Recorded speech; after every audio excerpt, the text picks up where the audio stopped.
Here's how much brake dust and road grime and nasty garbage that we dug out of this wheel. So we're going to do that to the rest of them just because I don't want all that trash being drug around in my vehicle. Got those two slide bolts cleaned back up. I'm going to lube those up with some anti-seize and put them back in to the caliper mount. On the pads, there's one more thing I wanted to show you.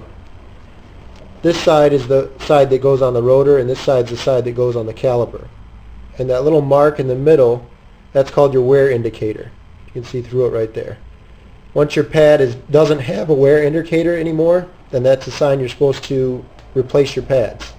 Some people like to wear them right down to the metal, but that's not good for it because your pistons can come out of your caliper, and then you're going to leak brake fluid all over the place, and you're going to have to do a brake flush as well. Not to mention it's going to destroy your rotor and possibly your caliper at the same time. So when it gets down to that wear mark, or when that wear mark's gone, when there's only that 1/4 inch of pad left right there, that's when you want to replace your brakes. Here's the anti-seize lubricant I'm going to use on the brake, and it says right up here it's good to 1600 degrees Fahrenheit. And for the people that don't think you can use anti-seize on brakes, there you go. So go ahead and throw this on some of the bolts and get it back together. I also just rolled up a paper towel, a shop towel, and stuffed it in these holes to make sure that it's nice and clean. You don't want to put clean lubricant on dirty lubricant. So that's where those pins go. Get them lubed up, put them back in. When you put these rubber boots back on, you need to make sure that rubber boot goes all the way over that metal piece. It can't just rest up against it. It's supposed to be watertight. So you got to put that rubber boot all the way over that metal piece. I'll show you. That's incorrect. It has to go a little bit further than that. I'll show you. And that's the correct way to install those rubber boots. You want to use a lot of anti-seize. I'll show you on this one. I haven't installed it yet. I pretty much coated the entire bolt and put a little bit in the hole, just because you don't want your brakes binding up. The more you put on there, the better, as long as it's not oozing out and gets on your brakes. Alright, I've got the caliper mount and the housing back on there. You can actually just take the caliper off to change the pads if you want, but since I was showing you a full breakdown, I took it all apart. Some people might not like the idea of this, but I put a little bit of anti-seize, just a tiny bit, on my caliper bolts, just because I know what it's like when caliper bolts come loose, so I know what to look for.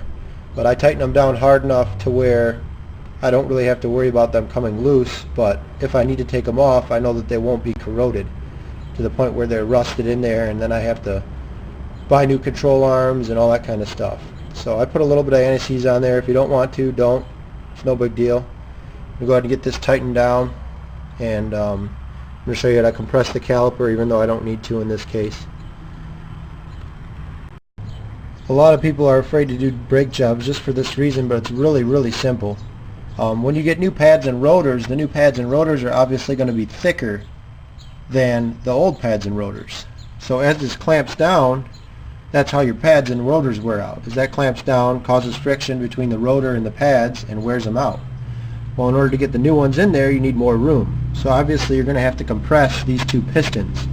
The way you do that is you just get like a 6 or 8 inch C-clamp, or they actually sell specific brake clamps that you can buy that almost looks like a C-clamp and a vice grip in one. Well, anyway, the way you do it is you just tighten one, tighten the other, tighten one, and you just want to get this part here flush with the metal part, or actually the rubber part right there. So you just go back and forth and back and forth and back and forth until you get those two flush, and then you have plenty of room for your new pads and rotors to be installed. Well, I got the caliper all compressed. You can see it's nice and even, straight across. Now there's enough room for the new pads and rotors, if I were to have them, to fit on there. Another thing I want to show you is that these slide bolts have a flat side. There's a flat side right there, and there's a flat side right there on both sides. That flat spot has to line up with this flat spot on the caliper.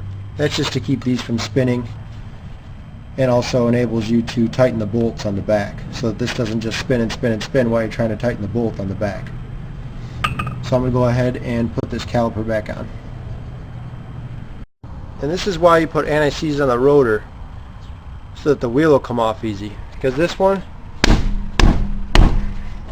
doesn't want to come off. All the lug nuts are off, I can kick it, doesn't want to come off. So I'm going to have to wait for this PV blaster to set in, and might end up prying it off with a crowbar, but we'll see.